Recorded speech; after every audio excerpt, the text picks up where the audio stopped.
ఆరాధన కార్యక్రమాన్ని ప్రారంభించుకుందామండి. ప్రార్థన చేసుకుని కార్యక్రమాన్ని ప్రారంభించుకుందాం. ప్రార్థన చేసుకుందాం. సర్వోన్నతుడా, సర్వశక్తిమంతుడా,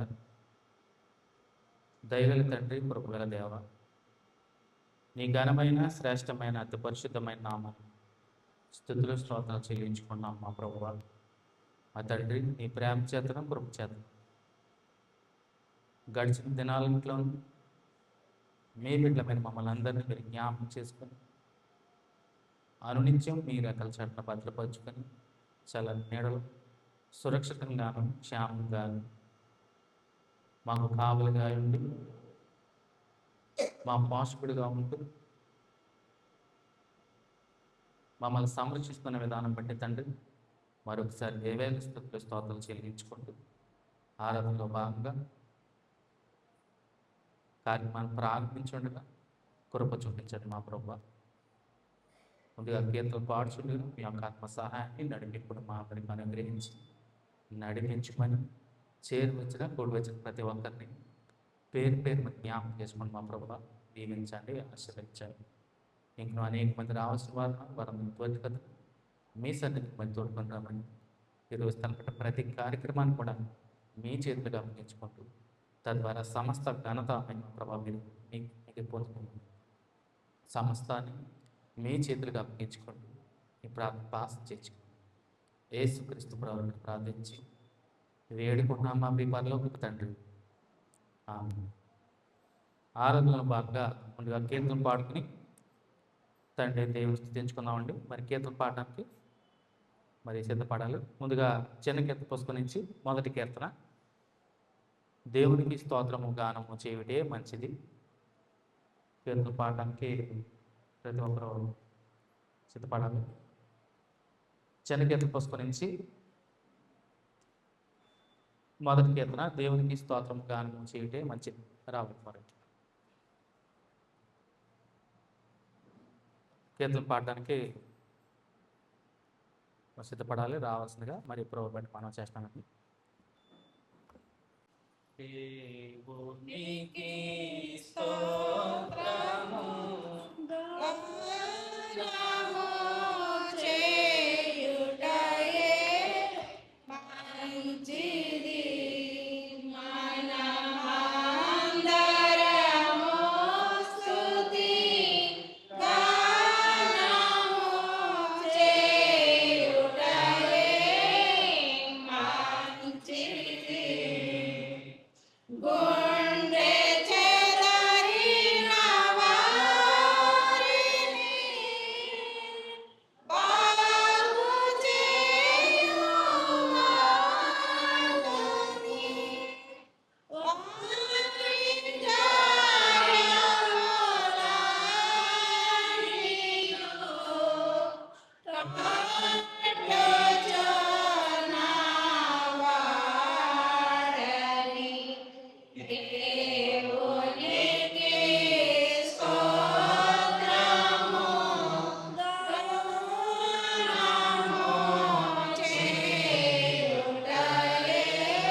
అదే చిన్న కోసం ఇచ్చి 11 పాడుతున్నాడు. దేవుని కలిగి స్వాతంత్రం దేవాలయాలకు నిలబడ్డాడు.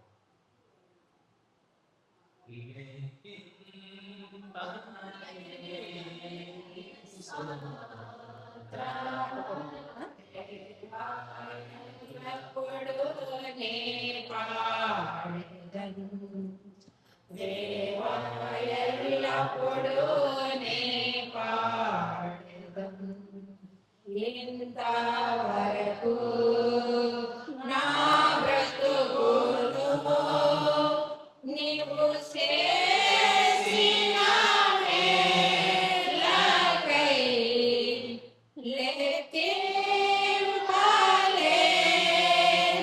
స్తోత్రములు దేవా ఎల్లప్పుడూ నీ పాడెదను. దేవా ఎల్లప్పుడూ నీ పాడెదను. ఆకాశమాకాశములు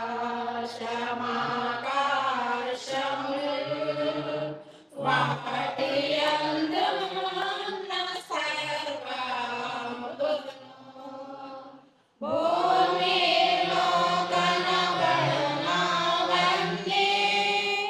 ప్రభువా నిన్నే కీర్తించును. లెక్కింపలేని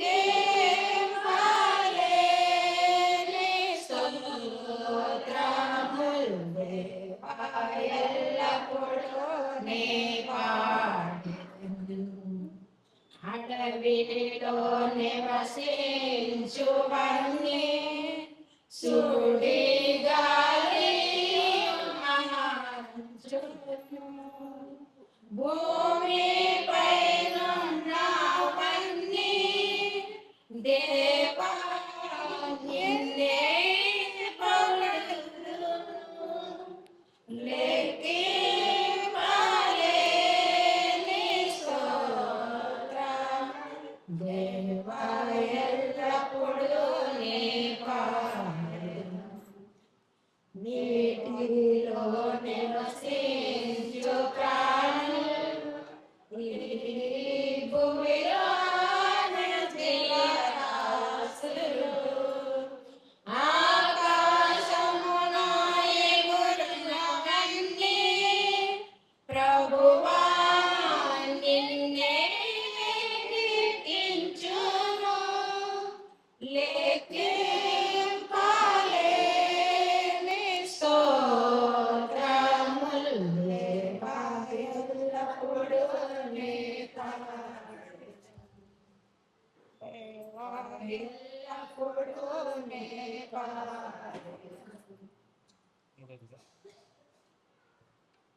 మూడవది అదే చిన్న కోసం ఇచ్చి 98వ పెట్టండి. 98వ పెట్టండి. జీవన పాటలు సంతోషం.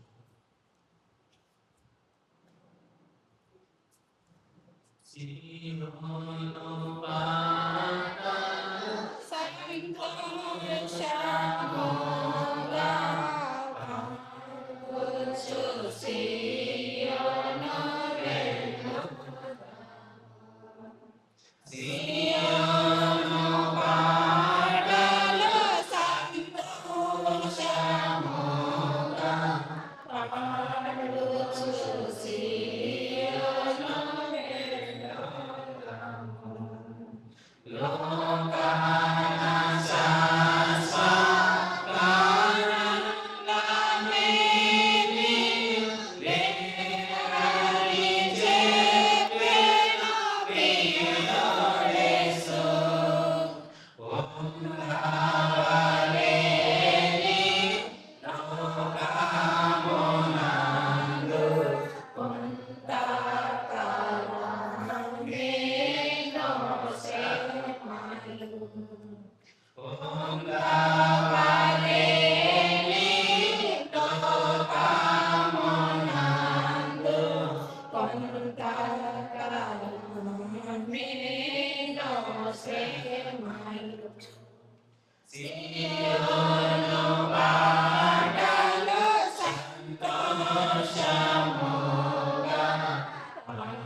Siyonu velluda. Aibutuno vena sinantini anyawasule tirayalo nicani vasamu elilalona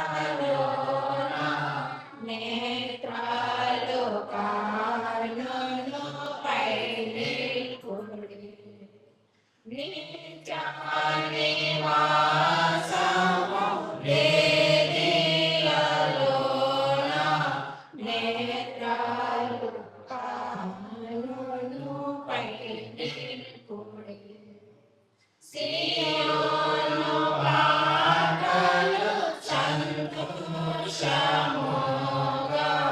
పాడుచు సియోను వెళ్ళుదాము. వానలు కోరిన చేదైన స్థలముల వరవలసి యున్ననిది. నిరక్షకుడగు యేసునడుగును మారని తనదు మాటను. నిరక్షకుడగు యేసునడుగును మారని తనదు మాటను. Siyonu పాటలు సంతోషముగా పాడుచు సియోను వెళ్ళుదాము. ఐగుప్తు ఆశలన్నిటిని విడిచి రంగు కలిసుని వెంబడించి పాడైన కోరము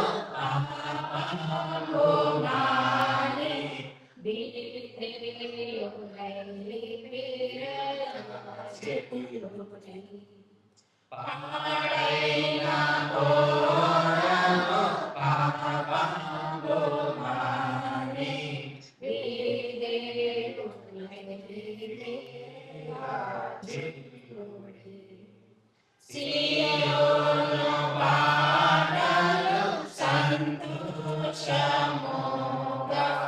పాడుచు సియోను వెళ్ళుదాము.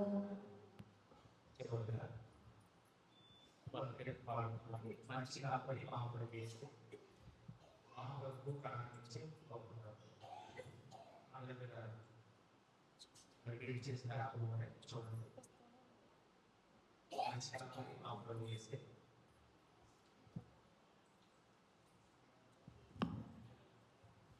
మంచిగా మరి మహాప్రభు యేసే మా కొరకు ప్రాణమిచ్చే గొప్ప కాపరి. మంచి కాపరి మహాప్రభు యేసే మా కొరకు ప్రాణమిచ్చే గొప్ప కాపరి. మన్నలో భయము లేదులే మధురమైన ప్రేమతో మమ్ము కాయులే. మధురమైన ప్రేమతో మమ్ము కాయులే. పంచకార్యములలో విశ్రమింపగా శాంతి జలాల చెంత అడుగు వేయగా. పంచకార్యాలలో విశ్రమింపగా శాంతి జలాల చెంత అడుగు వేయగా.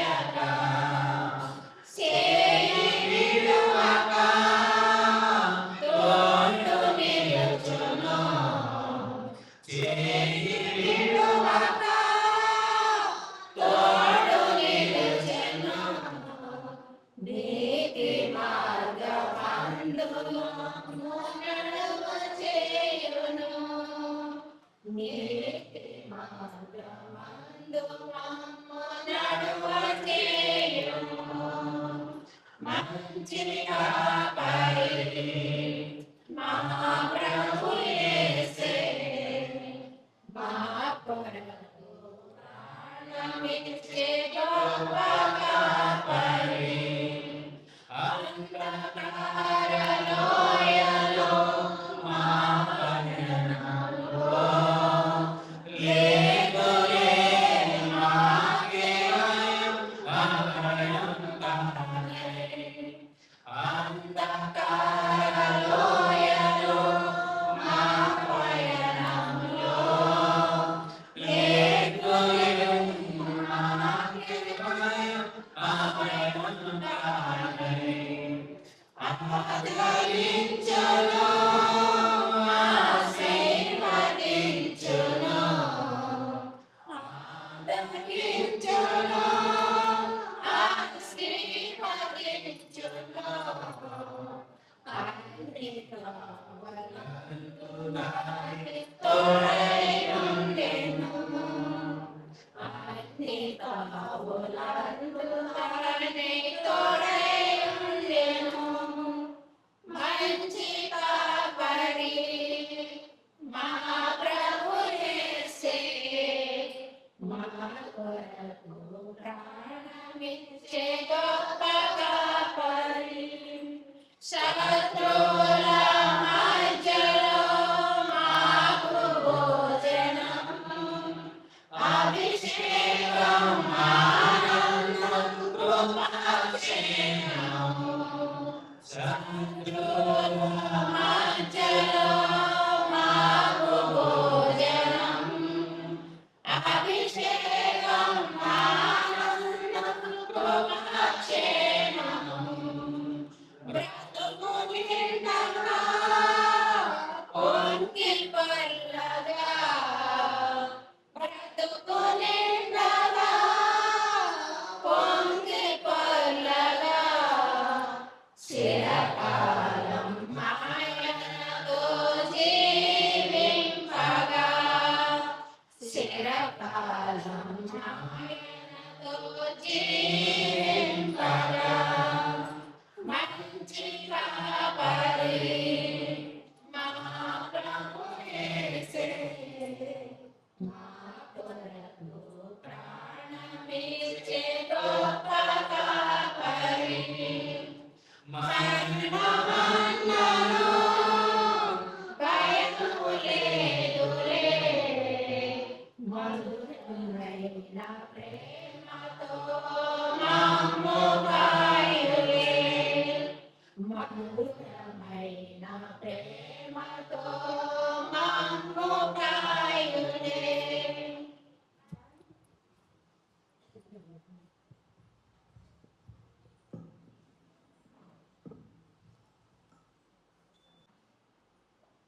ఇంతవరకు ఏర్పాటు చూపించాము. మరి ఆరాధన కొరకు ఏర్పాటు చేయబడిన వాక్యాలను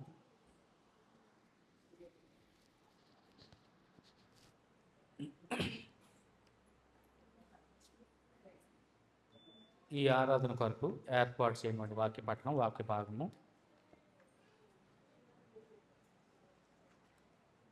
యోహాను సువార్త ఈ ఆరాధన కొరకు ఏర్పాటు చేయబడిన వాక్య భాగము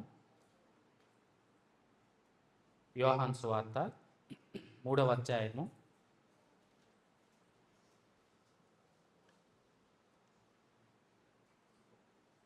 3వ అధ్యాయము. మరి లేఖన భాగాన్ని త్వరపడి ప్రవహించి అది వినిపిస్తాడు. యోహాను సువార్త 3వ అధ్యాయం 3వ వచనమే.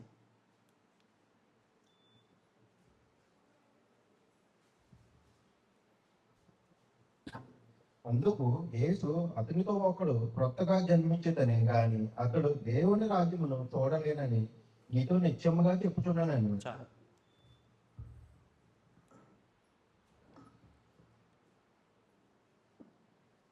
లేఖన భాగాన్ని చదివినిపించిన సహోదరు ప్రవీణ్కి ప్రోగ్రామ్ ప్రత్యేకంగా తెలియజేస్తాను.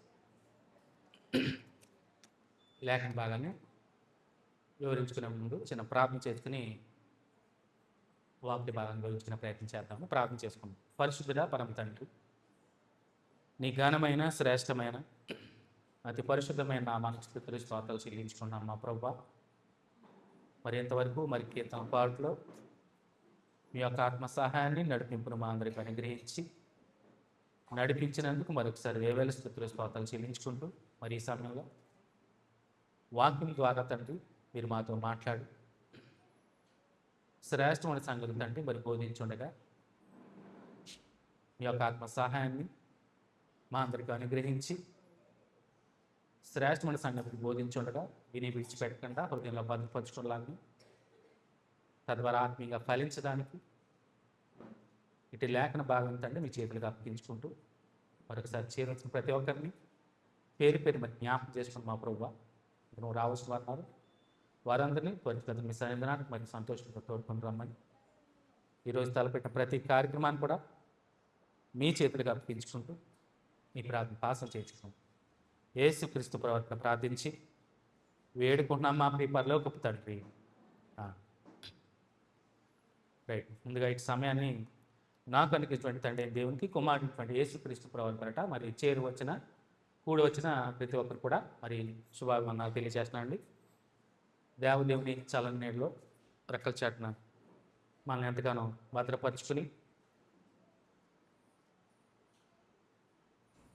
అనునిత్యం మనల్ని విడువక ఎడబాయక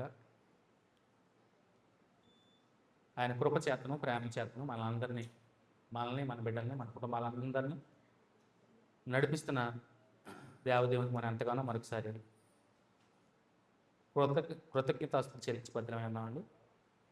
రైట్. మరొకసారి గడిచిన ప్రబోధనలో మనం ఏం నేర్చుకున్నాం ఒకసారి జ్ఞాపకం చేసుకుని ఈరోజు వాక్య భాగాన్ని వివరించుకునే ప్రయత్నం చేద్దాం. త్వరగా ఎవరికైనా జ్ఞాపకం ఉందమ్మా?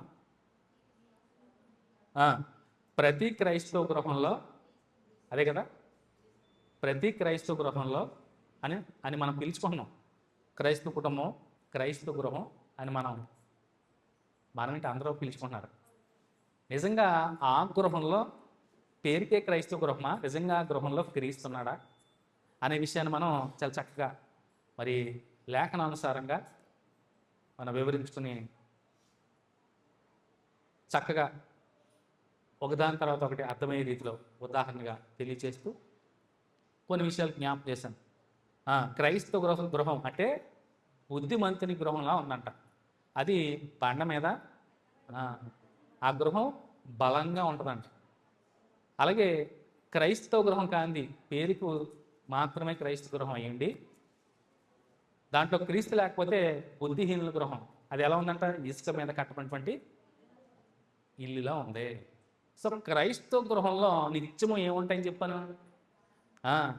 దేవుని వాక్యం ఆ గృహంలో ఉంటుంది, ప్రార్థించే గృహంలో ఉంటుంది, దేవుని స్తుతించే గృహంలో ఉంటుంది, దేవుని గణపరించే గృహంలో ఉంటుంది, దేవుని మహిమపరిచే గృహంలో ఉంటుంది, దేవుని మీద విశ్వాసం ఉంచే గృహంలో ఉంటుంది, అట్ ది సేమ్ టైం దేవుని మీద ఆధారపడే గృహంలో ఉంటుంది. ఇట్టి గృహము నిజమైనటువంటి క్రీస్తు గృహము, క్రైస్తవ గృహము.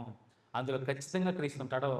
ఆ క్రీస్తున్న గృహంలో ఎన్ని శోధనలు వచ్చినా, కష్టాలు వచ్చినా, కన్నీళ్ళు వచ్చినా, వ్యాధి బాధలు వచ్చినా కానీ వాటి నుంచి అన్నిటి నుంచి క్రీస్తే విడిపిస్తాడో, నడిపిస్తాడో. ఉదాహరణగా నేను శిష్యులను జ్ఞాపకం చేశాను. అవునా? నశించిపోతున్నాం ప్రభువా, మమ్మల్ని కాపాడు, మమ్మల్ని రక్షించు, అలలతో కొట్టబండి, తుఫాన్తో కొట్టబండి నావలో క్రీస్తున్నాడో. అవునా? ఇంకెక్కడ నశించిపోతాం? భయం ఏంటి, చింత ఏంటి? వారి నావలో క్రీస్తున్నాడో, నీ గృహంలో క్రీస్తున్నాడా? క్రీస్తుంటే అన్ని శోభకు వచ్చినా కానీ వాటన్నిటి నుంచి మిమ్మల్ని విడిపిస్తాడు. నిజ క్రైస్తవ గృహం గురించి చాలా చక్కగా మనం వివరించుకున్నాం అనేక విషయాలు. రైట్. ఈరోజు మరొక ప్రాముఖ్యమైన సందర్భాన్ని ధ్యానం చేసుకుందాం. ఎందుకంటే ఈరోజు చాలామంది పుట్టినరోజులు ఉన్నాయి, సంఘంలో చాలామంది ఉన్నాయి. ఏదేమైనా కానీ పుట్టినరోజు జరుపుకున్నారు అందరూ. ఈవెన్ నేనేం చేసుకోను, కాకపోతే అందరూ తెలుసు కాబట్టి తప్పక మరి అందరూ అడుగుతారు ఖచ్చితంగా, పాస్టర్ గారు ఈరోజు మీ పుట్టినరోజు కదా అని. నేనే కాదు, ఈరోజు చాలా మంది జరుపుకున్నారు ప్రపంచవ్యాప్తంగా. ప్రతి 365 రోజులు కూడా ఎవరో పుట్టినరోజులు ఉంటానే ఉంటాయి, అవునా కదా? మన సంఘంలోనే దాదాపు ముగ్గురు పై మాట ముగ్గురు దాకా ఉంటున్నారు. భావన సతీష్, వాళ్ళ అమ్మాయి భావన శ్రీవిద్య, విదేశాల్లో ఉన్నటువంటి మరి ధనలక్ష్మి వాళ్ళ అమ్మాయి సచివతి గారితో కూడా మా సహోదరి ఎప్పుడు కోవిడ్ దేశం నుంచి విషెస్ చెప్తా ఉంటుంది. ఆ సహోదరులు కూడా ఈరోజు. అలాగే రేపటి తినాన్న మరి సచివతి గారి వాళ్ళ అబ్బాయి ప్రవీణ్ కుమార్తో కూడా, ప్రవీణే కదమ్మా పేరు, ప్రవీణ్ కుమార్తో కూడా రేపే.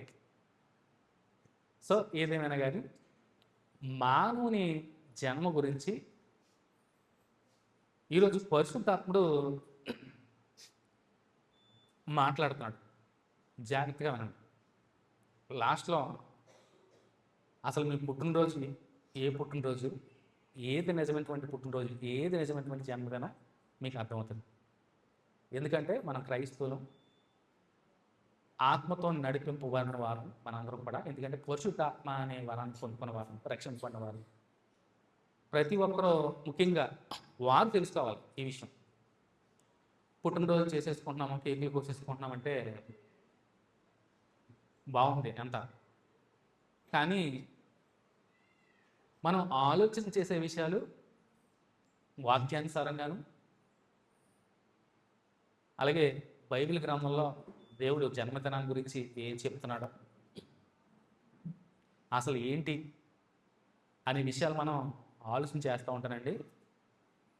అద్భుతమైనటువంటి విషయాలు, మాటలు మనకి ఎదురవుతూ ఉంటాయండి. అమ్మ లోన కూర్చోండి, లోన ఖాళీ ఉంది, దయచేసి ఎవరు బయట కూర్చోరు, లోపలికి కుర్చీలు ఖాళీ ఉన్నాయి, మరి రావాలి లోపలికి వచ్చేయండి, బోర్డు కుర్చీలు ఖాళీ ఉన్నాయి. ఒకసారి మనం ఆలోచన చేస్తూ ఉంటే, సో సాధారణంగా ఒక మనిషి ఎలా పుడతాడండి? మామూలుగా లోకంలో ఎలా పుడతాడు? తల్లి గర్భంలోంచి పుడతాడు. ఇది అంతకు తెలిసిందే. దాన్ని మనం నోట్ చేసుకుంటాం ఆ తారీఖు, అవునా? తల్లి గర్భం నుంచి ఎప్పుడైతే బిడ్డ బయటకు వస్తుందో దాన్ని మనం పుట్టినరోజుగా ప్రతి సంవత్సరం జరుపుకుంటూనే ఉంటాం, అవునా? ఇది భౌతిక సంబంధమైనటువంటి జన్మ. దీన్నే మ్యాక్సిమం ప్రపంచంలో ఉన్న 99% మంది జరుపుకుంటారు. ఈ డేట్నే జ్ఞాపకం చేసుకుంటారు. ఇది భౌతిక సంబంధమైనటువంటి జన్మదినం, అంటే తల్లి గర్భం నుంచి వచ్చినటువంటి జన్మదినాన్నే అందరూ చేసుకుంటూ ఉంటాం. అసలు తల్లిదండ్రుల ద్వారా తల్లి గర్భంలోంచి బయటకు వస్తే మన అందరం కూడా ఒకటి జ్ఞాపకం చేసుకోవాలి. మన తల్లిదండ్రులు ఈ లోకానుసారంగా అంటే భౌతికంగా ఎవరికి వాళ్ళ తల్లిదండ్రులు ఉంటారు. సో అలా ఆలోచన చేస్తూనే ఒకసారి క్రైస్తవులు అంటే మనము బైబిల్ వంక అంటే పరిశుద్ధ గ్రంథం వంక ఒకసారి తీర్చి చూసినట్లయితే, అసలు మనల్ని ఎవరిని పుట్టిస్తున్నారు? అసలు ఈ భూమి మీదకి మనల్ని ఎవరు తీసుకొస్తున్నారు? అసలు ఆ తల్లిదండ్రులకి బిడ్డలు కలిగించేవాడు ఎవరు? అసలు తల్లి గర్భంలోనే ప్రవేశపెట్టేవాడు ఎవరని మనం ఆలోచన చేస్తే అద్భుతమైనటువంటి వాస్తవాలు బయటకు వస్తూ ఉంటాయండి పరిశుద్ధ గ్రంథంలో. కీర్తన గ్రంథంలో 100వ కీర్తనలో చక్కటి మాట ఉంటుంది. సమస్త దేశంలాగా యెహోవాను సేవించుడి, ఉత్సాహగానంతో ఆయన సన్నిధికి రండి, యెహోవాయే దేవుడని తెలుసుకొనుడి. అవునా? చూడండి 100వ కీర్తనలో అద్భుతమైన మాట. ఒకసారి కీర్తన అందరికీ కంఠస్థమైనటువంటి కీర్తన ఇది, అవసరం లేదు కూడా. చదువుకుందాం ఒకసారి. 100వ కీర్తనలో చక్కటి కీర్తన ద్వారా చూడండి. సమస్త దేశములారా యెహోవాకు ఉత్సాహధ్వని చేయుడి, సంతోషముతో యెహోవాను సేవించుడి, ఉత్సాహగానము చేయించు ఆయన సన్నిధికి రండి. ఎందుకు రావాలి? యెహోవాయే దేవుడని తెలుసుకొనుడి, ఆయనే మనలను పుట్టించెను. ఆయనే మనలను పుట్టించెను. ఒకటనేసి కింద పుట్టినోట్లో ఏమనం చూడండి. మనలను మనమే సృజించుకొనలేము. అంటే ఒక మనిషి పుట్టించలేడు. లేదండి మా అమ్మ కన్నదేనంటే నీ తల్లి గర్భంలో ప్రవేశపెట్టినోడు అప్పుడు ఉన్నాడు, ఆయన్ని జ్ఞాపకం చేసుకో. చాలామంది తల్లిదండ్రులు జ్ఞాపకం చేసుకుంటారు కానీ అసలు నిన్ను ఆ తల్లి గర్భంలో ప్రవేశపెట్టేవాడిని జ్ఞాపకం చేసుకో. ఏంటో విచిత్రం, అవునా? ఎవరు జ్ఞాపకం చేసుకుంటారో? దేవుని సేవించేవారు, ప్రేమించేవారు, నిజ క్రైస్తవులు మాత్రమే జ్ఞాపకం చేసుకుంటారండి. సృష్టికర్తనే, నిన్ను సృజించిన వాడిని, అవునా? దావీదు గారు అంటారు, నా తల్లి గర్భమందు ప్రవేశపెట్టిన వాడు, నన్ను నిర్మించిన వాడు నీవే. 139వ కీర్తన. చూడండి, అద్భుతమైనటువంటి మాట. ఎలా చేశాడు చూడండి. 139వ కీర్తనలో అద్భుతమైనటువంటి మాటలు. నా తల్లి గర్భమందు నన్ను నిర్మించిన వాడవు నీవే. తల్లి గర్భంలో ప్రవేశపెట్టి నిన్ను ఎన్నుకుని అందులో ప్రవేశపెట్టిన వాడు నీవే. దావీదు గారు మాటలు. తల్లి గర్భంలో ప్రవేశపెట్టాడంట. ప్రవేశపెట్టమే కాదు, దినదినము నిన్ను తల్లి గర్భంలో 9 నెలల్లో నీ తల్లి నిన్ను మోసిందని నువ్వు అనుకుంటున్నావు, రైట్, కరెక్టే. కానీ ఆ 9 నెలల్లో సంరక్షించినోడు, ఆ తల్లి గర్భంలో ప్రవేశపెట్టిన వాడే అని నువ్వు ఎందుకు తెలుసుకోవట్లేదు? ఆలోచించే. అద్భుతం అండి నిజంగానే. దేవుడు లిఖించుకున్నాడంట ప్రతిదీ. ఆయనకి నీ ఒంట్లోని ఎముకలు కూడా ఒక్కటి కూడా మరుగైన లేదంట. ఆయన రాసుకుంటున్నాడు. తల్లి గర్భంలో ప్రవేశపెట్టి అసలు ముందుగా నేను ఎన్నుకున్నాడు. ఎన్నుకుని తల్లి గర్భంలో ప్రవేశపెట్టి పిండ దశలోనే నీ కళ్ళు ఆయన చూసి ఈరోజు నీకు ముక్కు ఏర్పడాలి, ఈరోజు నీకు కళ్ళు ఏర్పడాలి, ఈరోజు చెవులు, నోరు, కాళ్ళు, చేతులు, పలానా రోజు నీ గుండె, పలానా రోజు ప్రతి అవయవాన్ని కూడా ఆయన నిర్మించుకుంటున్నాడు, తయారు చేస్తున్నాడు. అద్భుతం అండి. ఆలోచన చేయండి. ఈరోజు పుట్టినరోజు జరుపుకునే వాళ్ళందరూ కూడా ఇవే నాశవుతుంది. ఆలోచన చేయండి. ఏంటి? తల్లి గర్భంలో ప్రవేశపెట్టిన వాడు దేవుడా, సృష్టికర్త, పరమందు నా తండ్రి. ఆలోచన చేయాలండి. ప్రతి దినము నిన్ను సంరక్షిస్తున్నాడు. తల్లి గర్భంలో 9 నెలలు నిండేంత వరకు కూడా ఆయన సంరక్షణలో నిన్ను సంరక్షించుకుంటున్నాడు. నువ్వు ఎప్పుడు బయటకు రావాలి కూడా ఆయన చిత్తం. ఆయన గుర్తుపెట్టుకోండి. నువ్వు ఎప్పుడు భూమి మీద పడాలో కూడా ఆయన రాసుకున్నాడు. నియమింపబడిన దినములు ఒక్కటైనా కాక మునిపే నీ దినములన్నీ నీ గ్రంథమందు లిఖించుకున్నాను నేను. గుర్తుపెట్టుకో. ఈరోజు పుట్టినరోజులో చేసుకునే వాళ్ళే కాదు, అందరూ గుర్తుపెట్టుకోవాలి మాటలు. ఇక్కడ కూర్చున్న ప్రతి ఒక్కరు కూడా మీరు ఎలా ఈ భూమి మీదకి వచ్చారు ఆలోచించేది. తల్లి గర్భంలో ప్రవేశపెట్టిందే కాదు, నీకు పలానా రోజు ముక్కు, నీకు పలానా రోజు చెవులు, కాళ్ళు, ప్రతి దినము కూడా ఆయన రాసుకుంటున్నాడు. పలానా రోజున నీకు ఇది తయారవ్వాలి, పలానా రోజున నీకు అవయవం ఏర్పడాలి. అద్భుతం అండి నిజంగా. ఆయన స్వహస్తాలతో 119వ కీర్తన 73వ వచనంలో నీ చేతులు నన్ను నిర్మించి నాకు రూపు ఏర్పరిచితివి. చూడండి, 119వ కీర్తనలో ఎలా నిర్మించాడంట? ఆయన స్వహస్తాలతో. అద్భుతం నిజంగా. చూడండి, 119వ కీర్తన 73వ వచనంలో ఎలా నిర్మించాడంట? నీ చేతులు నన్ను నిర్మించి నాకు రూపు ఏర్పరిచిన ఆయన స్వహస్తాలతో. ఆయన నోటితో ప్రపంచాలని నిర్మించాడు కదా. ఒక మనిషిని నోటి ద్వారా ఇది కలుగును కాకంటే అయిపోదునేమో. అలా కాదు. దేవుడు మానవుని ఎంతో ప్రేమించాడు. ఆయన స్వరూపమందు నిర్మించుకున్నాడు. అందుకనే అంత ప్రేమతో ఆయన చేతులతోనే అందుకనే నీ చేతులతో నన్ను నిర్మించి నాకు రూపురేఖలు ఏర్పరిచావు అంటున్నాడు. ఆయన స్వహస్తాలతో తయారు చేశాడు. నేల మట్టి నుంచి ఒక బొమ్మను చేశాడు. నిన్ను రూపించాడు. నువ్వు ఏ రంగులో ఉండాలో, నువ్వు పొట్టిగా ఉండాలా, పొడవుగా ఉండాలా, లావుగా ఉండాలా, సన్నగా ఉండాలా, నీకు ఎలాంటి కళ్ళు కావాలి, నీకు ఎలాంటి ముక్కు కావాలి, ఒక్కొక్కరిని సేమ్ యాస్టీజ్గా తయారు చేస్తాడండి. ప్రపంచంలో 750 కోట్ల జనాభా అందరూ ఒకలే లేరు. ఎన్ని బొమ్మలు చేసి ఉంటాడు ఆలోచన చేస్తే. ఆయనకే తయారు చేసింది.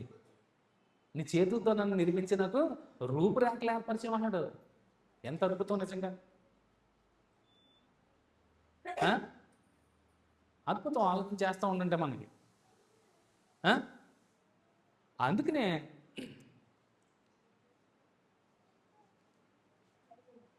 యోహాను సువార్తలో మనం చదవబడి లేకపోవడానే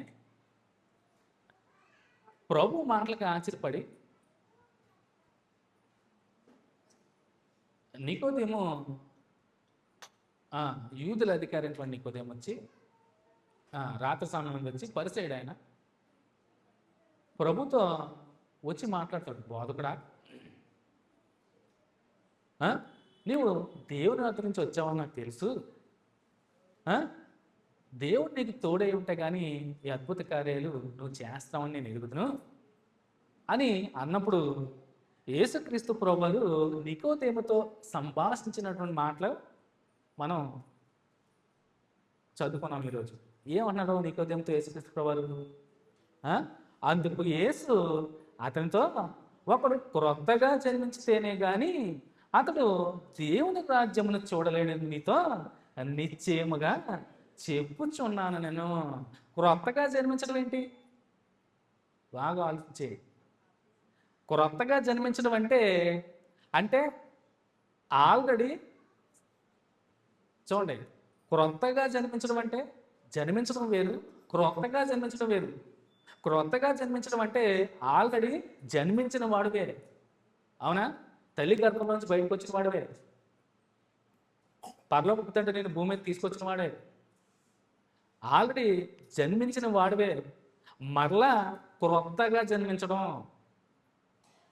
భౌతిక సంబంధమైన జన్మ మొదటి జన్మ అయితే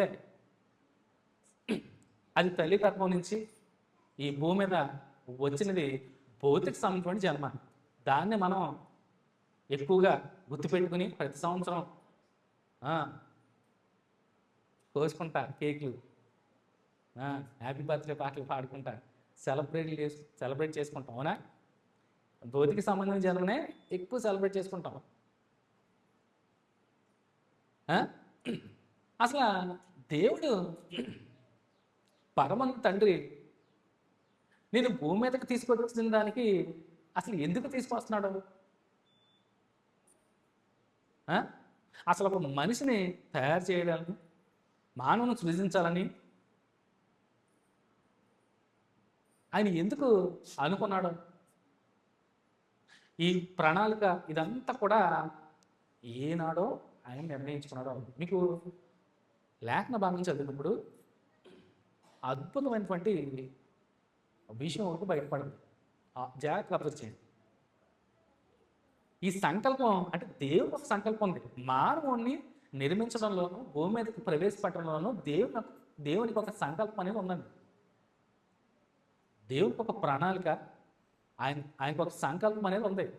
ఊరికి ఆయన ఏమి భూమి మీదకే మానవుణ్ణి ప్రవేశపెట్టట్లేదు. ఆ సంకల్పం ఎప్పటితో తెలిస్తే ఆశ్చర్యపోతారు మీరే. ఈ సంకల్పం ఎప్పటితో అంటే మానవుని నిర్మించాలి, భూమి మీద ప్రవేశపెట్టాలి అనే సంకల్పం ఎప్పటితో తెలిస్తే మీరు ఆశ్చర్యపోతారు.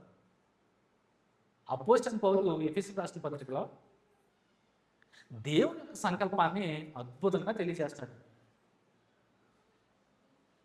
అపోస్తలుడైన పౌలు గారు ఎఫెసీయులకు రాసిన పత్రికలోనే మొదటి అధ్యాయం దేవుని యొక్క సంకల్పం. అసలు మానవుని దేవుడు ఎందుకు భూమి మీదకి ప్రవేశపెడుతున్నాడో అనే విషయాన్ని మనం ఒకసారి ఆలోచన చేస్తే అద్భుతమైనటువంటి మాటలు మనకి ఎఫెసీయులకు రాసిన పత్రికలో కనపడతాయి. మొదటి అధ్యాయంలోనే ఎందుకు సృష్టించాడు మానవుణ్ణి అంటే దేవునికి ఒక సంకల్పం ఉందండి. ఆ సంకల్పాన్ని అపోస్తలుడైన పౌలు గారు ఎఫెసీయులకు రాసిన పత్రికలో మొదటి అధ్యాయంలోనే తెలియపరుస్తున్నాడు. చూడండి, మొదటి అధ్యాయము 3వ వచనం నుంచి చదువుకుందాం. ఆయన క్రీస్తునందు పరలోక విషయంలో ఆత్మ సంబంధమైన ప్రతి ఆశీర్వాదమును మనకు అనుగ్రహించను. ఎలాగా? ఎట్లనగా తన ప్రియునియందు తాను ఉచితముగా మనకు అనుగ్రహించిన తన కృపా మహిమకు కీర్తి కలుగునట్లు తన చిత్త ప్రకారమై దయా సంకల్పము చొప్పున యేసుక్రీస్తు ద్వారా, చూడండి ఇది అండర్లైన్ చేసుకోండి, ఆయన చిత్త ప్రకారమైన దయా సంకల్పం చొప్పున యేసుక్రీస్తు ద్వారా తనకు కుమారులుగా స్వీకరించుటకై మనల్ని ఎందుకు భూమి మీద రప్పిస్తున్నాడంట? యేసుక్రీస్తు, మన ప్రభువైన యేసుక్రీస్తు ద్వారా తనకు కుమారులుగా స్వీకరించుటకై మనలను ముందుగా తన కోసము నిర్ణయించుకొని. చూడండి, సంకల్పం, దేవుని సంకల్పం. అసలు మానవుణ్ణి దేవుడు ఈ భూమి మీదకి ఎందుకు రప్పిస్తున్నాడు అనే విషయాన్ని, ఆయన సంకల్పాన్ని తెలియచేస్తున్నాడు. ఆయన సంకల్పం ఏంటి? యేసుక్రీస్తు ద్వారా తనకు కుమారులుగా స్వీకరించుటకై మనల్ని ముందుగా తన కోసము, మనల్ని ముందుగానే తన కోసము ఏం చేశాడంట? నిర్ణయించుకొని మనకు తన ఎదుట పరిశుద్ధులము నిర్దోషమై ఉండవాలని. ఎప్పటి సంకల్పం చూడండి, జగత్తు పునాది వేయబడక మునిపే ప్రేమ చేత ఆయన క్రీస్తులో మనలను ఏర్పరచుకొనెను. చూడండి, ఎప్పటిది సంకల్పం? భూమికి పునాదులు కూడా వేయబడక మునిపే, సృష్టి నిర్మాణం జరగక మునిపే మానవుని చేయాలి, ఈ భూమి మీదకి ప్రవేశపెట్టాలి, మానవుని కోసం ఒక నివాస స్థలాన్ని సృజించాలి, దాని మీదకి నా బిడ్డలను ప్రవేశపెట్టాలి. ఎవరి ద్వారా? ఆయన కుమారుడైన క్రీస్తు ద్వారా. ఆయన కుమారుడు ఇంకా భూమి మీదకే రాలేదు, అసలు భూమి తయారు చేయలేదు, మానవుని నిర్మించలేదు. దేవుని సంకల్పం చూడండి ఎంత అద్భుతంగా ఉందో. ఈ సంకల్పం ఎప్పటిదే? జగత్తు పునాది వేయబడక మునిపే, సృష్టికి ముందే దేవుని సంకల్పం ఉంది. ఆయన సంకల్పంలో నీవు నేను మనందరం ఉన్నాం. అద్భుతమండి నిజంగా. సృష్టికి ముందే, ఈ జగత్తుకు పునాదే వేయబడక మునుపు ఆయన కుమారుని ద్వారా మనల్ని ఏర్పరుచుకున్నాడంటే ఆయన సంకల్పం చాలా గొప్పదండి, నిజంగా చాలా గొప్పదే. ఇదంతా ఎందుకు? క్రీస్తు ద్వారా మనల్ని కుమారులుగా చేయడానికి. క్రీస్తు లాంటి కుమారులు కావాలి. ఆయన సంకల్పం. ఎలాంటి కుమారులు అంట? ఆయన కావాల్సింది పరిశుద్ధులను నిర్దోషులైనటువంటి కుమారులు కావాలంట. అలాగే ఎప్పుడు నిర్ణయించాడు? జగత్తుకి పునాది వేయబడక మునిపే నిర్ణయించుకున్నాడు. ఎవరి లాంటి కుమారులు కావాలి? క్రీస్తు లాంటి కుమారులు, క్రీస్తు సారూప్యం గల కుమారులు. అలాంటి వారు క్రీస్తు అడుగు జాడల్లో నడిచే కుమారులు కావాలని జగత్తు పునాది వేయబడక మునిపే ఆయన నిర్ణయించుకున్నాడు. సో భూమి మీదకి ప్రతి ఒక్కరిని ప్రవేశపెడుతున్నాడు. అద్భుతం. అంటే ఒక సంకల్పం ఉంది. దేవుడిని ఎన్నుకుని నిర్మించి రూపించి ఈ భూమి మీదకి తీసుకొస్తున్నాడంటే ఆయనకు ఒక సంకల్పం ఉంది. నువ్వు ఇలా వచ్చి నీ ఇష్టానుసారం జీవితాన్ని జీవించేసి బ్రతికేస్తే సరిపోదు. నువ్వు ఎక్కడి నుంచి వచ్చావు? పరలోకం నుంచి వచ్చావు, పరలోక సంబంధం మనం. సో ఈ భూమి మీదకి వచ్చాం, మరలా నువ్వు ఎక్కడికి వెళ్ళిపోవాలి? ఆయన చెంతకు వెళ్ళిపోవాలి. ఆయన చెంతకు వెళ్ళాలంటే ముందుగా ఈ భూమి మీద ప్రవేశపెట్టిన ఆయన బిడ్డలంతా కూడా పరిశుద్ధులుగా ఉండాలి. అవునా? కానీ మనం ఏం చేస్తున్నాం? పాపాన్ని అంటించుకుంటున్నాం. పాపులకు ప్రవేశం లేదండి అక్కడ, పరిశుద్ధులకు మాత్రమే ప్రవేశం ఉంది. భూమి మీదకి దేవుడు నిన్ను ప్రవేశపెడుతుంటే ఈ పాప లోకంలో నువ్వు పాపాన్ని అంటించుకొని దేవుడికి దోషిగా విరోధంగా నడుచుకుంటావు. కానీ దేవుడు ఏం సంకల్పించాడు? భూమి మీదకి వచ్చి ఆయన కోసం బ్రతికి ఆయన కోసం జీవించి మరల నువ్వు ఆయన చెంతకు వెళ్ళిపోవాలి. ఆ వెళ్ళే మార్గంలో ఈ మధ్యలో జరిగేది ఏంటి? పాపం అనే దాన్ని మనం దాంతో సాంగత్యం చేస్తాము, పాపం అయిపోయాము. అందుకనే ఆయన ఏకైక అద్వితీయ కుమారుడుగా పుట్టిన వాడిని అంటే యేసుక్రీస్తు ప్రభువుని ఈ లోకానికి పంపించి ఆయన ద్వారానే మరలా నిన్ను క్రొత్తగా, అందుకనే డౌట్ వచ్చింది నీకు కదా, అందుకనే ఆయనకి అర్థం అవ్వలేదు యేసుక్రీస్తు ప్రభు అని మాటలు.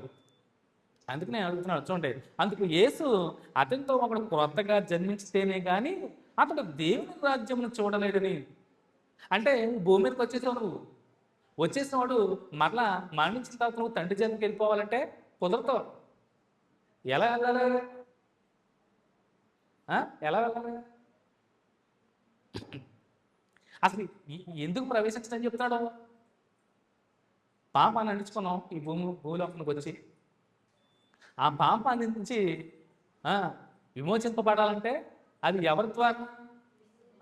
మన ప్రభు అయిన యేసుక్రీస్తు ద్వారానే తప్ప ఎవ్వరు కూడా మరలా తండ్రి చెంతకే అలా వెళ్ళాలంటే నువ్వు క్రొత్తగా జన్మించాలి. ఇది అర్థం అవ్వక నీకోదేమో ముసలో అంటే నేను మరలా నేను తల్లి గర్భంలో ఎలాగ ప్రవేశించగలను అంటాడు.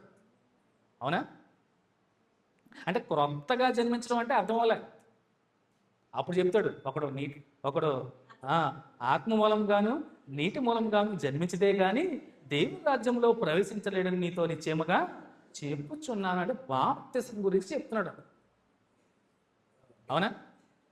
అంటే భౌతిక సంబంధించిన జన్మించిన ప్రతి ఒక్కరూ మరలా ఆయన కుమారుని యందు విశ్వాసం ఉంచి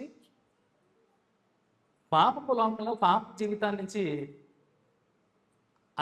విమోచింపబడి ఎప్పుడైతే క్రీస్తు యందు విశ్వాసం ఉంచి మరణం వరకు నమ్మకంగా జీవిస్తావో అప్పుడే నువ్వు మరలా తండ్రి యొద్దకు వెళ్తావు, చేరతావు. అంటే ఎవరి ద్వారా? ఆయన కుమారుని ద్వారానే. అందుకని ఎఫెసీయులకు రాసిన పత్రికలో ఆయన కుమారుని ద్వారానే అన్నట్టు చూడండి మరొకసారి. ఎవరి ద్వారా? యేసుక్రీస్తు ద్వారా తనకు కుమారునిగా స్వీకరించటకే. అంటే ఆయన ద్వారానే మనం కుమారుని అవుతున్నాము. అంటే కుమారత్వాన్ని ఆయన కుమారుని ద్వారానే మనకు అనుగ్రహిస్తున్నాడు. మనం ఎప్పుడు కుమారులు అవుతున్నాము? దేవుడికి ఎప్పుడు బిడ్డలు అవుతున్నాం? క్రీస్తు ద్వారానే. యేసుక్రీస్తు ద్వారా తనకు కుమారులుగా స్వీకరించటకే మనలను ముందుగా తన కోసము నిర్ణయించుకొని మనకు తన ఎదుట నిర్ణయించుకోవడమే కాదు, మనకు ఎలా ఉండాలంట? తన ఎదుట అంటే దేవుని ఎదుట ఎలా ఉండాలంట? పరిశుద్ధులమును నిర్దోషులమై ఉండవాలని జగత్తు పునాది వేయబడక మునిపే ప్రేమ చేత ఆయన క్రీస్తులో మనలను ఏర్పరచుకొనెను. మనల్ని క్రీస్తులో ప్రేమ చేత ఏర్పరచుకున్నాడంట. అద్భుతమండి నిజంగా. అంటే నువ్వు క్రొత్తగా జన్మించాలి మరలా. ఇదేంటి క్రొత్తగా జన్మించడం అంటే? ఆల్రెడీ నువ్వు జన్మించిన వాడివే. అంటే భౌతిక సంబంధించిన జన్మ. ఈ లోకంలో ప్రతి ఒక్కరూ భూమి మీద చలిస్తున్నారు, జీవిస్తున్నారు, ఉనికి కలిగి ఉన్నారంటే అది భౌతిక సంబంధించిన జన్మ ద్వారానే జరిగింది. అలాంటి స్థితిలో ఉన్న మనం అందరం కూడా మరలా తండ్రి యొద్దకు వెళ్ళిపోవాలి. అంటే మరణించిన ప్రతి ఒక్కరు కూడా, అంటే మరణించిన ప్రతి ఒక్కరు తండ్రి యొద్దకు వెళ్తారంటే వెళ్ళడం లేదండి. మధ్యలో ఎవరున్నారు? ఆ, ఆయన కుమారుడు, ఆయన ఎందుకు విశ్వాసం ఉంచాలి. ఆయన ద్వారానే మరలా నువ్వు గమ్యస్థానాన్ని చేరేది, నువ్వు వచ్చిన చోట నువ్వు వెళ్ళేది. ఈయన ద్వారా అయితే లేదు ప్రవేశం. క్రొత్తగా జన్మించడం క్రీస్తు ద్వారా. ఎలాగా అంటే బాప్తిసం ద్వారా. ఈ బాప్తిసంలో ఏముంది చెప్పాను చాలాసార్లు. బాప్తిసం దేనికి సాదృశ్యం కనపడుతుంది? మరణ, సమాధి, పునరుత్థానము. పాప స్థితిలో ఉన్న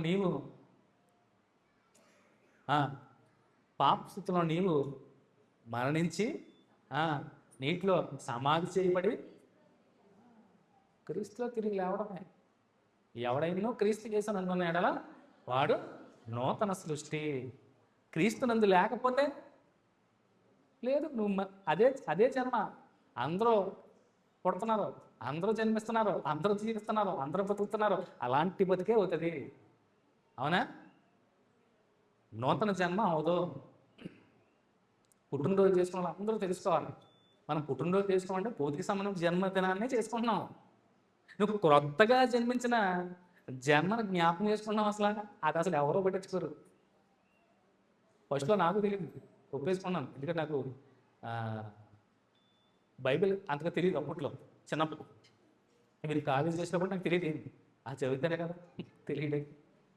ఏ రోజు చదవాలి బైబిల్. ఆ పుట్టినరోజు అనుకున్నామండి. తర్వాత దీన్ని ఎప్పుడైతే తెరిచానో, దీన్ని ఎప్పుడైతే ధ్యానించుకున్నానో, అప్పుడు ఈ జన్మకి అసలు విలువే లేదు. ఇది ఒక రకంగా చెప్పినట్టు తుచ్చమైన జన్మ. ఇది భయంకరమైనటువంటి పాపపు జీవితంతో నేర్చుకున్నటువంటి జన్మ.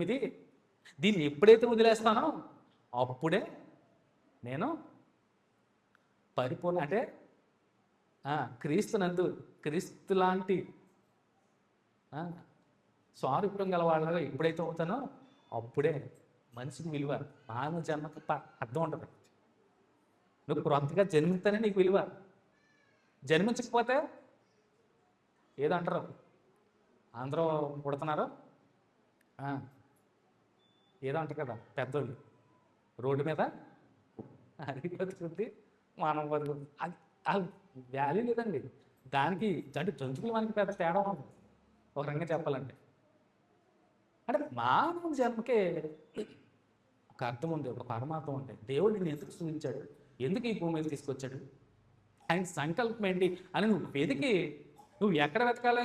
ఏ పుస్తకాల్లోనూ ఉండదండి. పుస్తకాలు ఎతికితే కోతి నుంచి పుట్టాడు అంటారు. అవునా? చరిత్రలో మనం చదువుకున్నాం డార్విన్ సిద్ధాంతం. పుస్తకాలు, బయట పుస్తకాలు తెరిస్తే మనకి ఒక్కొక్క పుస్తకం ఒకటి చెప్తుంది. అవునా?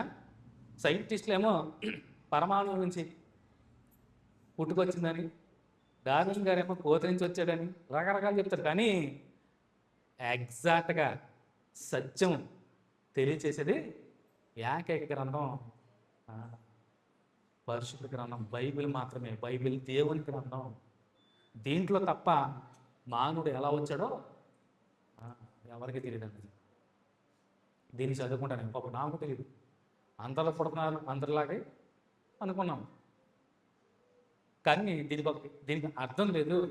ఈ బ్రతికి ఒక విలువ లేదని ఎప్పుడైతే బైబిల్ చదివానో అప్పుడే తెలిసింది. చదవండి. అందుకని నువ్వు క్రొత్తగా జన్మించాలి. క్రొత్తగా జన్మిస్తేనే నువ్వు క్రైస్తవుడు అవుతావు. క్రీస్తు లాంటి సారూప్యం గలవాడు అవుతావు. క్రీస్తులో పరిశుద్ధంగా జీవించగలుగుతావు. క్రీస్తులాగా నిర్దోషమైనటువంటి నిష్కళంకమైనటువంటి జీవితాన్ని జీవిస్తావు. పరిశుద్ధమైన జీవితాన్ని జీవిస్తావు. తండ్రి అదే కోరుకున్నాడు, పెట్టాడు క్రీస్తుని నిదర్శనంగా. క్రీస్తు లాంటి కుమారులు కావాలనుకున్నాడు. అందుకని ఆయన కుమారుని మన ముందు నిలవబెట్టాడు. అంతే, ఇలాంటి కుమారుడే కావాలనుకున్నాడు. అందుకే మన ముందు క్రీస్తుని నిలవబెట్టుకున్నాడు. అద్భుతం. కానీ మనం కొత్తగా జన్మించినా కానీ బ్రతుకుతున్నాం క్రీస్తులాగా? ఆలోచించేయండి. కొత్తగా జన్మించడం అంటే బాప్తిసం ద్వారా క్రీస్తునందు తిరిగి జన్మించడమే. నూతన సృష్టి, క్రొత్త జన్మ నీకు. అందుకని కొరింథీ రాసిన పత్రికలోనే ఎవడెన్నో క్రీస్తు చేస్తున్నాను ఎడల వాడు నూతన సృష్టి. అది నిజమైనటువంటి పుట్టినరోజు. అవునా? ఇది ఎవరిని నోట్ చేసుకుంటారా?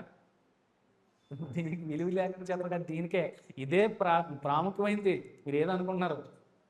కొత్తగా జన్మించిన జనమే దాన్నే చూస్తాడు.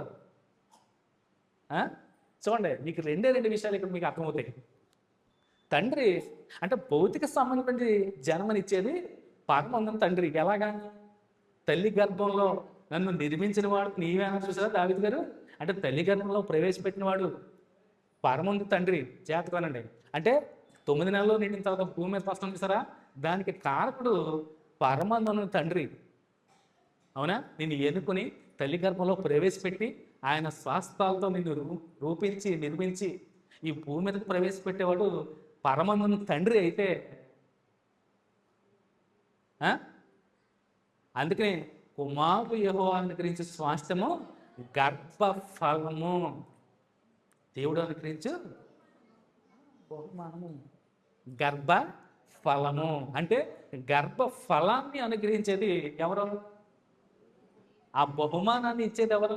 నీకు నీ చేతిలో పెడతాను కదా, బయటికి రాగానే కేరమంటున్నాం. అది ఇచ్చేది ఎవరంట? తండ్రి, దేవుడు, పరమ తండ్రి. ఆయన ఎన్నుకున్నాడు చూసారా ముందు నేను. ఆయన ఇచ్చే బహుమానం నీ చేతిలోకి వస్తుంది చూసారా, అది అనుగ్రహించేది, ఆ ఫలాన్ని నీకు అనుగ్రహించేది తండ్రి. అయితే కుమారుడు కూడా ఇస్తున్నాడండి. కుమారుడు ఇస్తున్నాడు. ఎవరైతే కుమారుని విశ్వాసం ఇస్తారో వారు పొందుకునే ఫలము ఆత్మఫలము. చూసారా ఎంత అద్భుతం! ఆ ఆత్మఫలాలు ఎక్కడ ఉన్నాడు? ఒక క్రీస్తులోనే ఉంటాయి. ఎప్పుడైతే నువ్వు ఈ లోపల ఉన్న పాపాన్ని విడిచిపెట్టి ఆయన యందు క్రొత్తగా జన్మించిన నీవు పొందుకునే ఫలం ఏంటో తెలుసా? ఆత్మఫలాలు పొందుకుంటావు. అది ప్రేమ, సంతోషము, సమాధానము, దయాళత్వము, దీర్ఘశాంతము, మంచితనము. అద్భుతం. ఆత్మఫలాలను అనుగ్రహించేవాడు మన ప్రభు అయిన యేసుక్రీస్తు వారు. ఈ ఫలములు పొందుకుని నువ్వు తండ్రి వద్దకి వెళ్ళాల్సిందే. అద్భుతం. పరమందు తండ్రి ఇచ్చేది గర్భఫలం అయితే కుమారుడు మనకు అనుగ్రహించేది ఆత్మఫలాలు. ఇట్టి ఆత్మఫలాలు పొందుకున్న వారు ఖచ్చితంగా పరలోక రాజ్యంలో ప్రవేశిస్తారు. అదే చెప్తున్నాడు. ఒకడు కొత్తగా జన్మించితేనే కానీ అతడు దేవుని రాజ్యమును చూడలేడని నీతో నిశ్చయముగా చెప్తున్నాను. ఆయన రాజ్యంలో అడుగు పెట్టాలంటే నువ్వు కొత్తగా జన్మించాల్సిందే. ఇది నిజమైనటువంటి జన్మ. ఇది ఎవరైనా గుర్తుపెట్టుకుని పుట్టినరోజు చేసుకున్నారా? నేను కొత్తగా జన్మించిన రోజు నాకు గుర్తుంది, అక్టోబర్ 25 అని.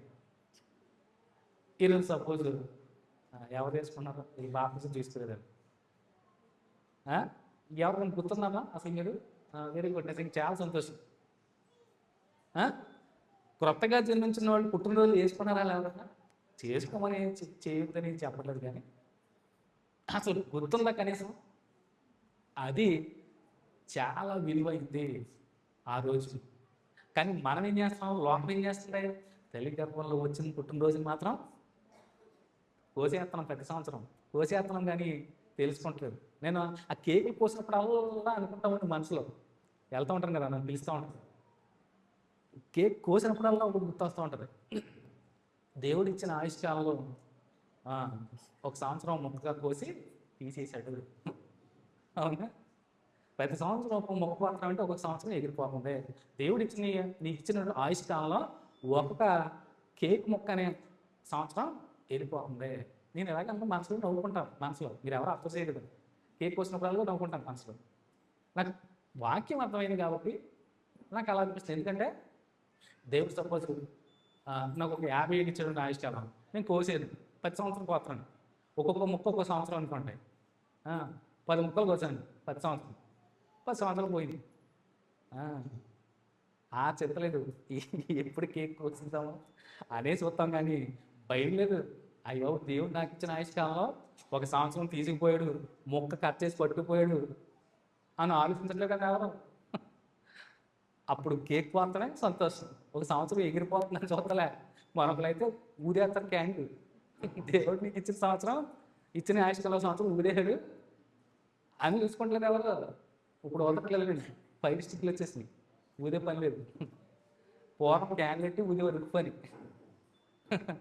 నువ్వు వదలం కాదు, దేవుడు ఎప్పుడో ఊదేశాడు నీకు ఇచ్చిన సంవత్సరం, నీకు ఇచ్చిన ఆయుష్కాలాన్ని 1 సంవత్సరం ఊదేశాడు. అది జ్ఞాపకం చేసుకుని మనం అమ్మో దగ్గర పట్టమంట ఏ దినాన్ని ఏం సంభవిస్తుందో. మానవుని ఆయుష్ ఏపాడుదండి. జ్ఞానం సొలొమోను గారి మాట కూడా జ్ఞాపకం చేసుకోవాలి. ఒకరి జన్మదినం కంటే మానదినం మేలంట. రోజు వాక్యం చెప్తే తిట్టుకుంటారు, కానీ జ్ఞానం చెప్తున్నాడు ఒకరి జన్మదినం కంటే దాన్ని జ్ఞాపకం చేసుకుని. అంటే ఒకటి ఉంది, మరణం అనేది ఒకటి ఉంది, పుట్టినరోజు చేసుకోవడం కాదు, ముందు అది ఒకటి ఉంది, దానికి దగ్గర అవుతున్నాం. గుర్తుపెట్టుకో, భయపడుతూ బ్రతుకు, నీ పుట్టుక పరమాత్మ తెలుసుకో. నువ్వు మరలా మరణించిన తర్వాత ఎక్కడికి వెళ్తావు, ఏమైపోతావు, నీకు గమ్యం ఏంటి, నీకు గమ్యస్థానం ఎక్కడ, ఆలోచన ఎవరికి లేదండి. ఎవరికి పడతలే, దినాలు దగ్గరికి పడుతున్నాయి అని ఎవరు ఆలోచించలేదు. వచ్చేసామా, స్ప్రేలు చదివేసుకున్నామా, నైట్కి బిర్యానీ తినేసామా, అయిపోయింది అంతే. పుట్టినరోజు. కానీ గ్రంథం చదువుతున్నప్పుడు కూడా అద్భుతమైన విషయాలు. సో భౌతిక సంబంధమైన జన్మని పరమంతో తెస్తే, ఆత్మ సంబంధమైన జన్మని ప్రభువైన యేసుక్రీస్తు వారు ఇస్తున్నారు బాప్తిస్మం ద్వారా. అందుకని ఆయన యందు ఉన్నవాడు నూతన సృష్టి, క్రీస్తు యేసునందు ఉన్నవాడు నూతన సృష్టి, కొత్తగా జన్మించిన వాడు. కొత్తగా జన్మించిన శిశువులు ఎలా ఉంటారు, బిడ్డలు ఎలా ఉంటారు, కల్మషం లేని వాళ్ళు, పరిశుద్ధులుగా ఉంటారు. వాళ్ళ పాపం అంటే తెలియదు, ఇంకా నిర్దోషులుగా ఉంటారు. అలాంటి స్థితిలో ఉండి నువ్వు బ్రతకాలి. అలాగే కంటిన్యూ అవ్వాలి, మరణం వరకు నమ్మకంగా జీవించాలి. అప్పుడే పరమందు తండ్రి వద్దకి నువ్వు వెళ్తావు ఖచ్చితంగా. కుమారుడు ఎలా అయితే తన తండ్రి చిత్తాన్ని ఈ భూలోకంలో నెరవేర్చి మరలా తండ్రి కుడిపాసన ఎలా అయితే ఆరుణమై వెళ్ళిపోయాడో, అదే రీతిగా మనం కూడా వెళ్ళాల్సిందే. తండ్రి మనకిచ్చిన నివాసంలో మనం చోటు సంపాదించుకోవాల్సిందే, అక్కడ చేరాల్సిందే. కానీ మనం దాన్ని పోగొట్టుకుంటున్నాం అంటే క్రీస్తులాగా నువ్వు జీవించట్లేదు. కొత్తగా జన్మిస్తున్నావు, జన్మించినా కానీ నువ్వు ఆ పాత రోత జీవితాన్ని కొనసాగించుకుంటున్నావు, విడిచిపెడతలే. కొత్తగా జన్మిస్తున్నారండి, బాప్తిసం తీసుకున్న నీవు అసలు జీవించేది నీవు కాదు, క్రీస్తే నీ యందు జీవిస్తున్నావు అనే విషయాన్ని మర్చిపోతున్నావు. నువ్వు చనిపోయావు, సమాధి చేయబడ్డావు నీటిలో. ఎప్పుడైతే నువ్వు క్రీస్తుని విశ్వసించి నీ పాపాలను ఒప్పుకుని ప్రభువైన యేసుక్రీస్తు వారు దేవుని కుమారుడిని నీ నోటితో ఒప్పుకుని రాజుగాను నువ్వు ఒప్పుకుని నీ రక్షకుడు నీ మోచకుడని నువ్వు ఒప్పుకుని ఎప్పుడైతే నువ్వు బాప్తిస్మం ద్వారా నీటిలో ఎప్పుడైతే మునుగుతావో అప్పుడే చనిపోయావు. నువ్వు ఆత్మీయంగా తిరిగి లేచావు అంటే ఎక్కడో జీవించుతున్నవాడు నేను కాదు, క్రీస్తే నా యందు జీవిస్తున్నాడు. ఇంక నువ్వు చనిపోయావు, నువ్వు మృతుడు, ఆత్మీయంగా చనిపోయావు, మరి తిరిగి బతికావు. ఇంక నీ జన్మ అయిపోయింది, నువ్వు కొత్తగా జన్మించావు. క్రీస్తే అలాంటి జన్మించిన వారు, క్రీస్తే వారిలో నివసించేది, క్రీస్తే వారిలో జీవించేది. నేను ఏనాడో నా పాపాల నిమిత్తం చనిపోయాను, క్రీస్తే నాలో నివసిస్తున్నాడు అనే విషయాన్ని మర్చిపోతున్నారు. రక్షణ పొందుకున్న ప్రతి ఒక్కరు కూడా ఆలోచించేయండి. అదే జీవితాన్ని కంటిన్యూ చేసుకుంటే మరణం వరకు నమ్మకంగా ఉంటే ఖచ్చితంగా నువ్వు ఆయన కుమారుడు ఎలా అయితే తండ్రి కుడిపాసన ఎలా అయితే కూర్చున్నాడో మనమందరం కూడా తండ్రి చెంతకి వెళ్తాము. దేవుని సంకల్పం అది, దేవుని సంకల్పం అని. అదే ఎఫెసీయులకు రాసిన పత్రికలో కొన్ని మాటలు చదువుకున్నాం చూడండి. సో ఎందుకు ఆయన కుమారుని మన ముందు నిలబెట్టాడు? మనం ఎందుకు దేవుని పిల్లలుగాను వారసులుగా చేసుకుంటున్నాడు అంటే, ఒకసారి రోమపత్రికకి వద్దాం. ఒకసారి ఎఫెసీ పత్రిక వద్దాం. ముందుగా రోమపత్రికలో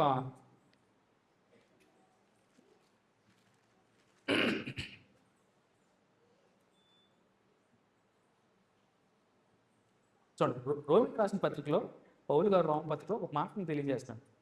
8వ అధ్యాయము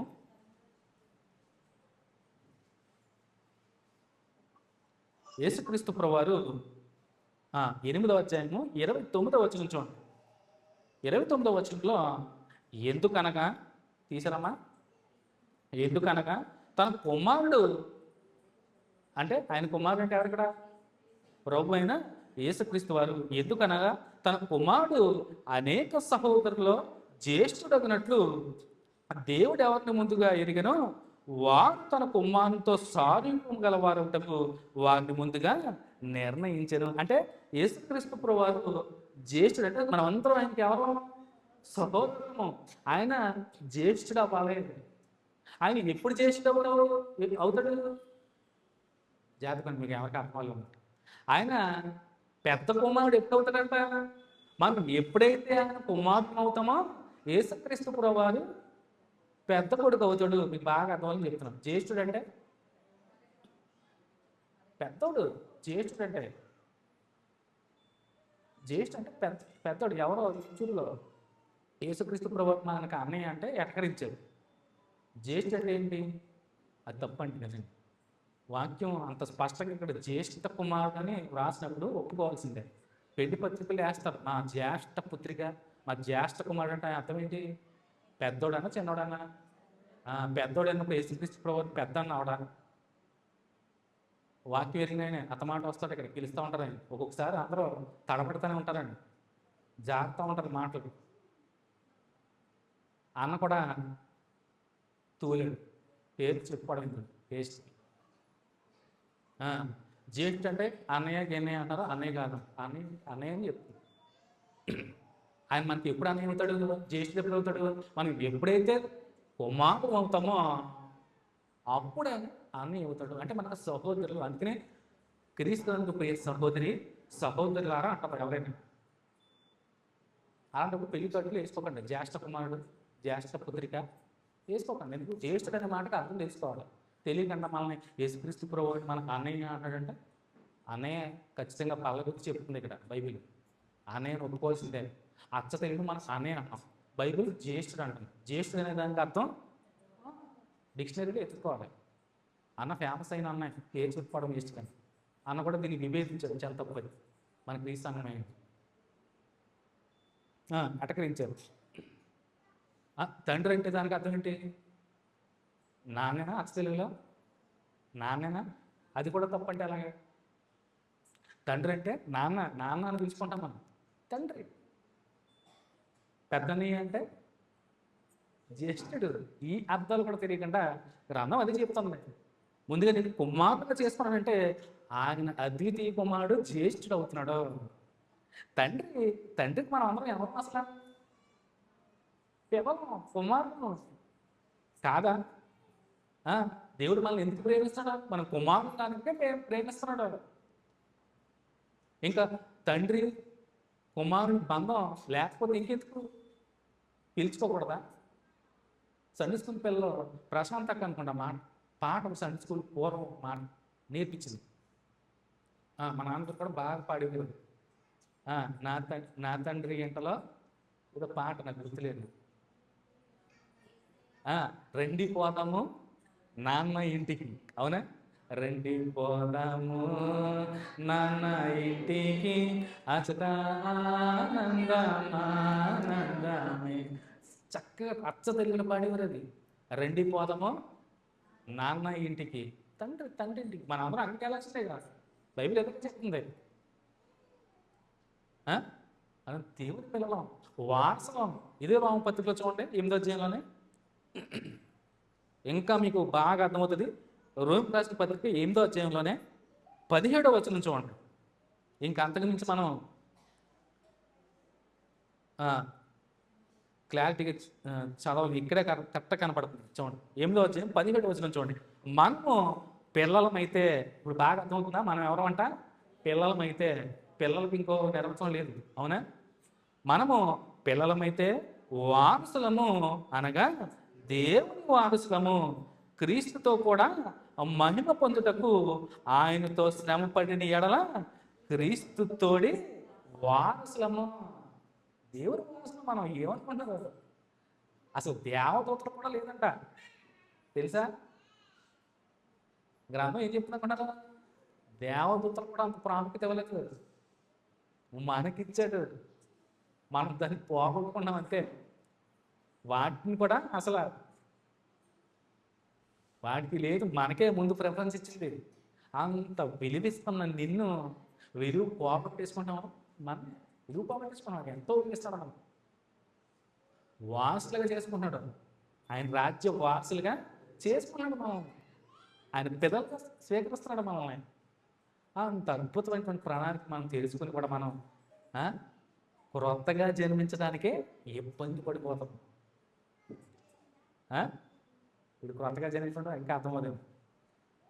రక్షణ పొందుకోవడానికి బాప్తిసం తీసుకుంటా కూడా మీకు అబ్బే ఎంతసేపు భౌతిక సంబంధించిన జన్మదినాలే, ఆ జన్మని జ్ఞాపకం చేసుకుని అందులో ఉండుకోండి. క్రొత్తగా జన్మించడానికి ఎవరికే మనసు అంగీకరించట్లే. నువ్వు ఎప్పుడైతే క్రొత్తగా జన్మిస్తావో అప్పుడే నీకు విలువ, నీ పుట్టుకకు విలువ ఉంటుంది.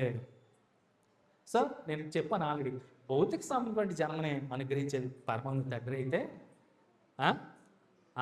ఆత్మ సంబంధమైన జన్మ అంటే ఆత్మీయంగా నువ్వు తిరిగి జన్మను అనుగ్రహించేది మనం ప్రభువైన యేసుక్రీస్తు వారే. ఆయన ద్వారా వచ్చే ఫలాలు ఆత్మ ఫలము, అవి మీకు అనుగ్రహిస్తాడు. తండ్రి ఇచ్చే ఫలము గర్భఫలము, ఆయన ఇచ్చే బహుమానం. రెండే రెండు విషయాలు. తండ్రి ఇచ్చేది గర్భఫలము, కుమారుడు ఇచ్చేది అనుగ్రహించేది ఆత్మఫలము.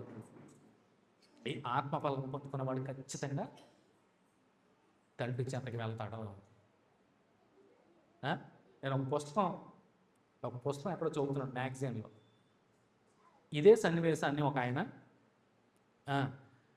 ఒక సన్నివేశాన్ని ఉత్తరంతో పోల్చాడు. నేను ఈ విషయం ఎక్కడ చెప్పాను. నేను ఎవరింటి కాడ పుట్టినరోజులో మాట్లాడినట్టు జ్ఞాపకం. ఒక పోస్ట్ కార్డు, పోస్ట్ కార్డు ఉండి చూసారా? ఎల్లో కలర్లో పోస్ట్ కార్డు ఉండి చూసారా? ఇది చాలా సంవత్సరాల క్రితం చదివాను, ఓ మ్యాగజైన్. ఈ సన్నివేశాన్ని ఇదే సన్నివేశాన్ని పోస్ట్ కార్డు ఉత్తరంతో పోల్చాడు. ఆయన ఎలా వర్ణించాడో తెలుసండి? జాగ్రత్త చెప్పి ముగిస్తాను. ఉత్తరం అంటే పోస్ట్ కార్డ్ అంట. ఎవరంట? దేవుని పిల్లల్ని మనం అందరం. పోస్ట్ కార్డ్ అంటే ఉత్తరం అయితే దాని మీద, ఉత్తరం మీద మనం ఏం రాస్తాం? ఎవరికి చేరాలో 2 అని రాస్తాం, అవునా? దాని మీద 2 అడ్రస్ అంట, పరలోకం అంట, అంటే తండ్రి అడ్రస్ రాసి అంట వదిలేస్తే ఎక్కడికి వెళ్తుంది? ఎక్కడికి వెళ్ళదు, అక్కడే ఉంటుంది. దీనికి ఏం చేయాలి? పోస్ట్ కార్డ్ మీద ఆల్రెడీ రూపాయలు ఉంటాయి. ఇదో స్టాంపులు కూడా అంటిస్తాం. స్టాంపులు కూడా అంటించాం అనుకోండి, అది పోస్ట్ బాక్స్లో వేస్తే వెళ్తుందా? వెళ్దా? చెప్పండి. ఎక్కడికి వెళ్దాం? అందులోనే ఉంటుంది. ఉత్తరం మనమైతే 2 అడ్రస్ పరలోకం అంటే తండ్రి అడ్రస్ అయితే, పరమం తండ్రి అడ్రస్ అయితే ఇది చేరాలి, తండ్రి అతను చేరాలి అనుకోండి. ఉదాహరణ ఎప్పుడు చేరుతుంది? దాని మీద ముద్ర వేయాలి. స్టాంప్ మీద, ఇక్కడ స్టాంప్ మీద ముద్ర వేయాలి. ఆ ముద్ర లేకపోతే ఎక్కడికి వెళ్దాం, అక్కడే ఉంటుంది. చూస్తారు పోస్ట్ ఆఫీస్ చూసి చేత్తబోట్లు అడుగుతారు, అవునా? లేదంటే వెనక్కి వచ్చేస్తాము, ఏదో జరుగుతుంది. మీకు అర్థమైందా? ఇదంతా ఎందుకు చెప్పాము? మనం కూడా ముద్రింపబడిన వారము, తెలుసా అండి? ఉత్తరం దేవుని పిల్ల అంటే మనమందరం ఉత్తరాలు లాంటి వాళ్ళం అయితే మనమందరం చేరవలసిన అడ్రస్ అంట పరలోకం అంట. దాని మీద ముద్ర వేస్తేనే గమనిస్తాను చేస్తాంట. మనం కూడా ముద్రింపబడినాము క్రీస్తు ద్వారా. పరిశుద్ధాత్మ అనే ముద్రని ముద్రించుకున్న వాళ్ళం మనం. ఆలోచించండి, అంత అద్భుతంగా వివరించాడు ఆయన. నాకు ఫస్ట్లో అర్థం అవ్వాలి కానీ 2 సార్లు చదివాక అర్థమైంది. మనం ముద్రింపబడిన వాళ్ళం. ఎప్పుడైతే ఆ ముద్ర ఉన్నదో వారే ఖచ్చితంగా ప్రవేశిస్తారో. చూడండి రిఫరెన్స్ మనం చూద్దాం ఒకసారి. ఎఫెసీయులకు రాసిన పత్రికలోనే ఒకసారి చూద్దాం. ఎఫెసీయులకు రాసిన పత్రికలో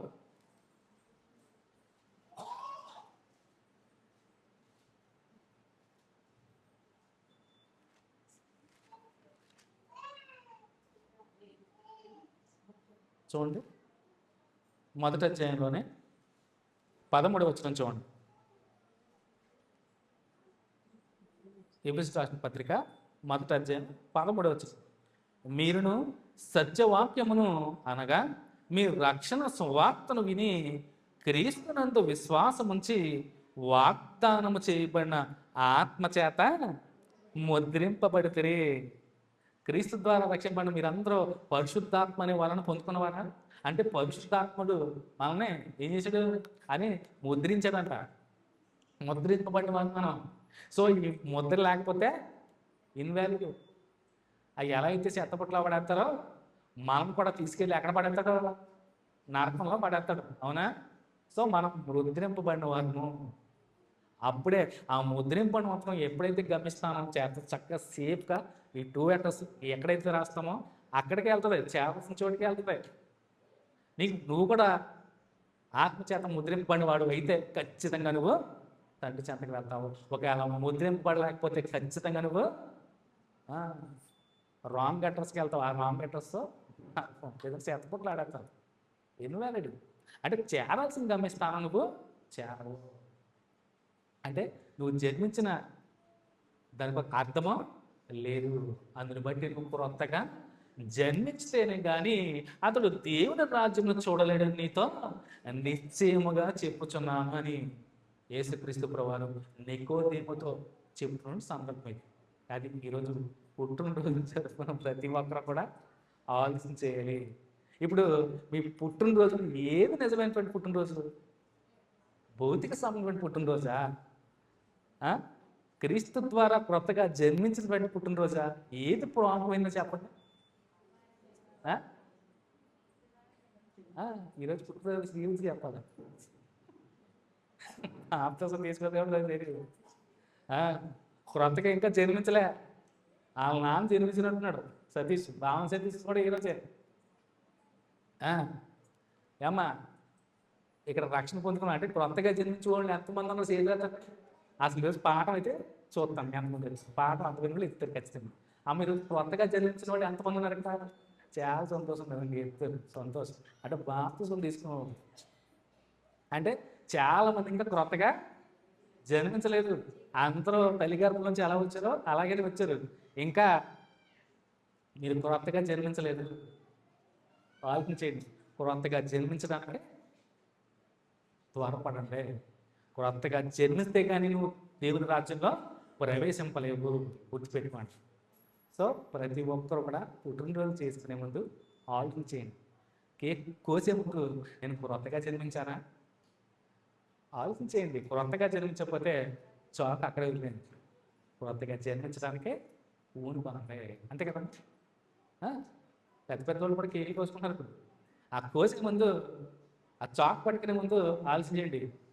నా జన్మ భౌతిక సంబంధించిన జన్మ, ఆత్మ సంబంధించిన జన్మ. క్రీస్తు ద్వారా తిరిగి జన్మించానా లేదా? క్రీస్తు ద్వారా జన్మిస్తే కనుక ఖచ్చితంగా కోసేయండి. మీ ఇష్టం వచ్చిన కోసేయండి. క్రీస్తులో ఉంటే క్రొత్తగా జన్మిస్తే చేసుకోండి అప్పుడు హ్యాపీగా. ఒకవేళ క్రీస్తునందు జన్మించకుండా భౌతిక సంబంధమైన జన్మదినం చేసుకున్నప్పుడు ఆలోచించేది మీరు కేక్ కట్ చేసేది గుర్తుపెట్టుకోండి.